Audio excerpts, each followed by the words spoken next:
Washington State Representative Matt Shea is in some hot water after The Guardian wrote a piece about how he was working with online potential terrorists, provocateurs, to surveil, potentially submit violence against their political opponents.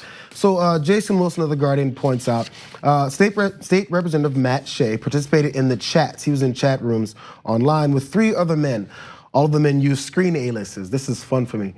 Shea's was Verum Bellator. I hope I'm saying that correctly. Yep. Latin for true warrior. Matt Shea is a true warrior. He should be impeached just based on that. The group also included Jack Robertson, who broadcasts a far-right radio show called Radio Free Readout, under the alias John Jacob Schmidt. The chat also included Jingleheimer. I know, right? Yeah. I knew I was remembering from somewhere. It also included Anthony Bosworth, whose history includes a public altercation with his own daughter and bringing guns to a courthouse. So this is a nice, spicy group of guys. So in doing so, let's go through some of the things that they said, because those 3, they proposed to confront who they deemed leftists. They repeatedly referred to them as communists and Antifa, and they had several tactics that they wanted to push through.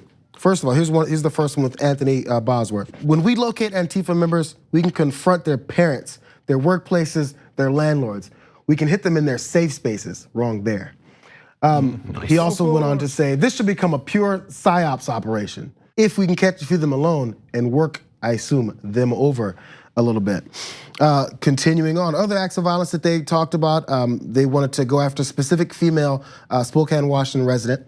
And she was nominated for surveillance group in the chat group, so they wanted to talk about her some more. Jack Robertson, the radio show host, said, a fistful of hair and face slam to a Jersey barrier. Treat them like communist revolutionaries. Then shave her bald with a K-bar USMC field knife. Would make good attachment points for hoisting communists up flagpoles. That sounds great. Especially the ones with nipple rings. But if you cinch up zip ties enough, you don't even need nipple rings for hoisting. This is fun conversation online, isn't it? They're having this conversation with a state representative. So obviously, Jayar, he's gonna step in and go, guys, what are you, you're threatening violence and this insane misogyny and what? No, don't do this. Yeah, moving on, skipping that next one of more violence they're talking about. Let's move on to what Matt Shea had to say, because this is where he jumps in. Okay, what background checks need to be done? Give me the list.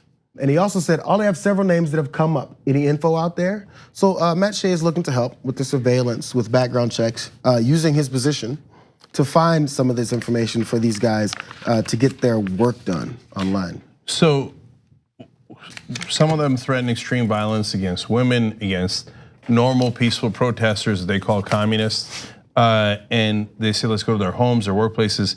At one point, they talked about where they're finding them where their children go to daycare. And the Republican state representative, who used to be the caucus chair for the Republicans in the state of Washington, says, oh, great, I'll help you with the background checks. That's so messed up.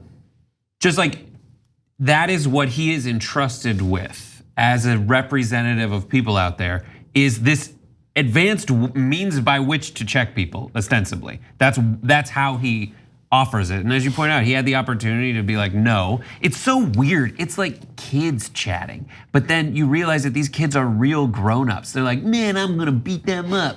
I'm gonna take them out with the nipple rings. But these guys are grown-ups. And to expand on like what exactly they're talking about. I don't know if you guys remember, there was like this theory that a giant civil war was gonna break out, that Antifa was gonna come out there and launch a giant attack and there would be blood in the streets. I think it was like September of like a year and a half ago. That was what these guys who believed in their hearts of hearts, because there were some weird reports written in these conspiracy theory chat rooms, that these things were gonna lead to these giant explosive outbursts of violence from Antifa. That never happened, that never was going to happen. Everybody with a single ounce of sense in their minds was saying, there's no way that this is going to occur. We have no record of it. You guys are just making it up. And this is how they were gonna do it. And it's, there's one thing to be in a chat room talking about whatever conspiracy theory you believe in, but then to go to a state representative, to have that state representative be like, how can I help? What can I look up right now to find out where these people take their kids? It just makes me sick. Yeah, well, Shea's done this before, and the fact that he is reelected, still sits on committees for the Republicans in the state of Washington, defended by the other Republicans, it's unreal.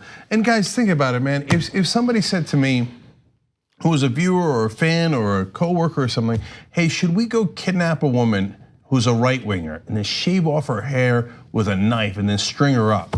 I'd be like, no, don't do that. Are you nuts, right? And then they said, oh, but let's go attack them and slam their faces into barriers, and let's go find them where they pick up their kids at the child daycare center. I mean, how loud can you scream no? And this guy says, let me get you information on them. Now, it's not the first time that he's gotten in trouble for this. This should have already been over last year. In 2018, he authored a document, a 4-page memo, where he laid out his, quote, biblical case for war. And it was he planned an apocalyptic battle against people who practice same-sex marriage and abortion. And this is a quote from it: if they do not yield, kill all males. So he thought, we should kill all the males who disagree with us.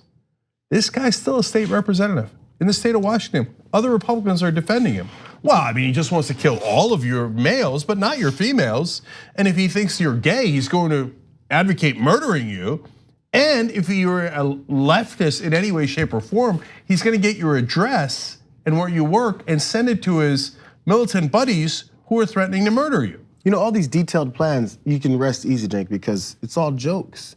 Jack Robertson was talking to The Guardian, who wrote the original piece about this, and he was quoted as saying, a lot of people in private conversations say things tongue-in-cheek about what they would like to see happen to these people. But that's not setting a policy or establishing a protocol for people to carry things out. It's always the case, until maybe there's a guy who sends pipe bombs to prominent Democratic figures, or maybe there's people who start threatening Representative Ilhan Omar with death and start talking and show people's addresses and talk where people live, because that's just people having weekend fun, just talking online about fun things. It's a good way to relax. And one of these guys already took action. They went and joined the Bundys when they took over that wildlife refuge up in Oregon. Well, they pointed weapons at police officers. I mean, right-wing privilege is unreal. The fact that they got away with that. Any other race, any other religion, a bunch of Muslims get together, they say, man, we're gonna take over federal government property, and then we're gonna point weapons at the police and threaten to murder them, and then walk out. That's not gonna happen. If black people did that, if black activists in this country did that, that's not gonna happen, okay? And then this guy's buddies with a state rep, and the state rep's like, oh, okay, what action would you like to do next where you threaten violence? It's not like they haven't done it, they have done it in that sense. In 2016, Shea gave Bosworth, who's the guy you're talking about that joined, like went into as like a security specialist with the Oregon compound people. He went in and gave him, Shea ended up giving Bosworth an award for the 2016 Patriot of the Year. Like, that's how far they go back. They're buds. And I love this little bit about the plaque that he gave him. On the plaque, it says, for your dedication and hard work in the fight for freedom and liberty, you inspire us all to be forever vigilant in the preservation of God, honoring constitutional republic, and to never ever give up. And it says, and it's a quote from Sam Adams, but it says, if ever the time should come when vain and aspiring men shall possess the highest seats in government. Oops. Vain and aspiring men with golden hair that they do just so. Our country will stand in need of its experienced patriots to prevent its ruin. But it's like, if you're looking for the vain and aspiring men, I think you're looking at the wrong side. So you can, just before we go on to the pushback? Yeah, well, yes. So in that 4-page manifesto, he also called for a composition of a holy army. But luckily, it's not like he sits on relevant committees. He's currently the ranking Republican, that means the top Republican on the House Environment and Energy Committee. He also sits on the Transportation Committee, but get a load of this. He also sits on the Civil Rights and Judiciary Committee. That guy is gonna look out for the civil rights of people in the state of Washington. Okay. They just don't care anymore. So there's one other great irony to this, but let's talk about the pushback and his pushback on the pushback. Yeah, there's multiple pushing. There's lots of pushing going on now. So some other state Democratic Party representatives, I mean the governor, Jay Inslee, Lieutenant Governor Cyrus Habib have come forward. They want him to resign because the first hit was, the Republican Party in the state should also censure him and formally rebuke him, all the normal things that, I'm sorry, generally mean nothing. But now they want him to resign. And adding to that, Tina Hodlodowski, she's also another state Democrat Party chair. She said, we also call on the state Republican Party to formally condemn and sanction Representative Shea. To do anything less is to condone and support the cancerous growth of extremism within your own ranks. So with all this coming towards Representative Shea, what did he have to say on Facebook? He gave a bit, and it wasn't that long of a response, but it starts with all capital letters. Of course it does, in honor of Donald Trump. Means business. Yeah. Keeping up the fight despite the false accusations. Fake news. The Guardian article is an extremely misleading hit piece from an author with a long record linking him to violent Marxist revolutionaries. Of course, that's how it starts. Are you gonna go smash his face in because he's a Marxist revolutionary? Of course he's not. By the way, he did cite a source for that. He cited a source there. It's from XYZ.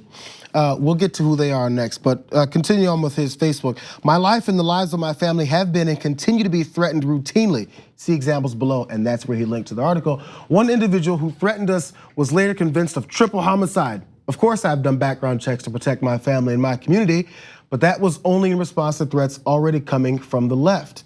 I will continue to fight to protect the Constitution, my family, and my community. I will not back down. I will not quit. I will not give in ever, except unless you're gay. Yeah. Then he won't protect that community at all. Yeah, no, total nonsense. So that's not the context of the conversations.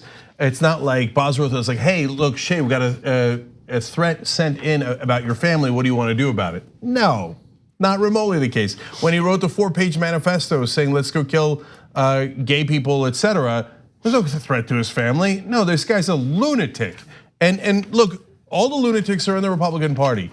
They are, that's just the reality. I know the president, oh my God, I'm gonna call it 50-50. But there are no people in the Democratic Party saying, let's go kill all the males who disagree with us or who are gay or people who involved in abortion, or that say, oh, let's go smash their faces in and shave their hair and string them up. That's just not a thing, okay? Whereas it pops up in the Republican Party over and over and over again. And when questioned by journalists, I just wanted to mention 2 things that he did. One was, he said that's okay because he said the journalists are, quote, dirty, godless, hateful people. Okay, so, but he keeps referring to how he studied the Constitution, is gonna protect the Constitution.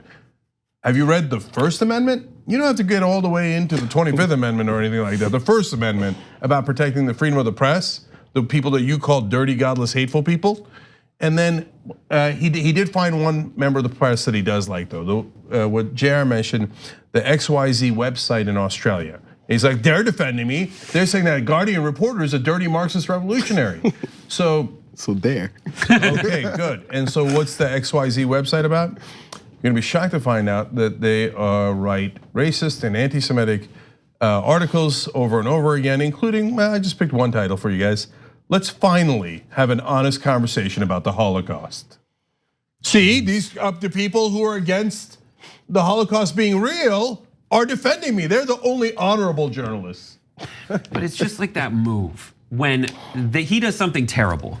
And he's called out because that thing he did is terrible, all the way down to having, and it's very specific, like right-wing hate mongery, where it's just like some weird pervy nipple stuff that he mentions. No one said nipples, you're the one who said nipple rings. You're making fun of other people, but your brain puts nipple rings in there. But the response isn't to say, maybe I should look at my behavior and see what's wrong. The move is to do an impression of Trump and say, they're trying to stop me from being who I am on your side, and that's just an impression of Trump. And that's why that side needs a leader who doesn't do stupid garbage like that only serves to embolden that specific kind of person. It doesn't serve to embolden like a working class person who just wants a job. He's not doing that. It's not his priority. His priority is to embolden that guy. All right, one last fun fact about this story for you guys. And yes, this ride with me on the fun part. Okay, hold first. So of course they have conspiracy theories that never come to fruition, but they don't care about logic and facts. So it turns out that Antifa did not start a civil war. Yeah. But that's irrelevant to them. They keep going into their chat rooms like any day now. And remember when they said Obama was going to do FEMA camps? He didn't do FEMA camps. They said UN was going to put us, bring in the black helicopters and put us in Hobbit homes. That didn't happen either. Facts be damned, who cares? So one of the conspiracy theories these guys in particular believed in was that the leftists and the Muslims were going to start working together and create, quote, counter states in the US. Now hold for the great irony and projection here, because that's always what happens with Republicans. You know the top bill that Representative Shea is pushing for now is to split Washington state into 2 states and have the right-wing state be called the Liberty State to be a counter state. No hint of like recognition of the irony. So ridiculous. Like these leftists and Muslims are working together to do counter states. Let's beat them to the punch. Let's head them off at the Cascades. I bet they're online planning it right now. Jeez. Or maybe you're planning it. Yeah. On the go? Don't worry, we got you covered. You can still listen to TYT at our new podcast network. Find us on Apple Podcasts, the Google Play Store, or at tyt.com/podcast.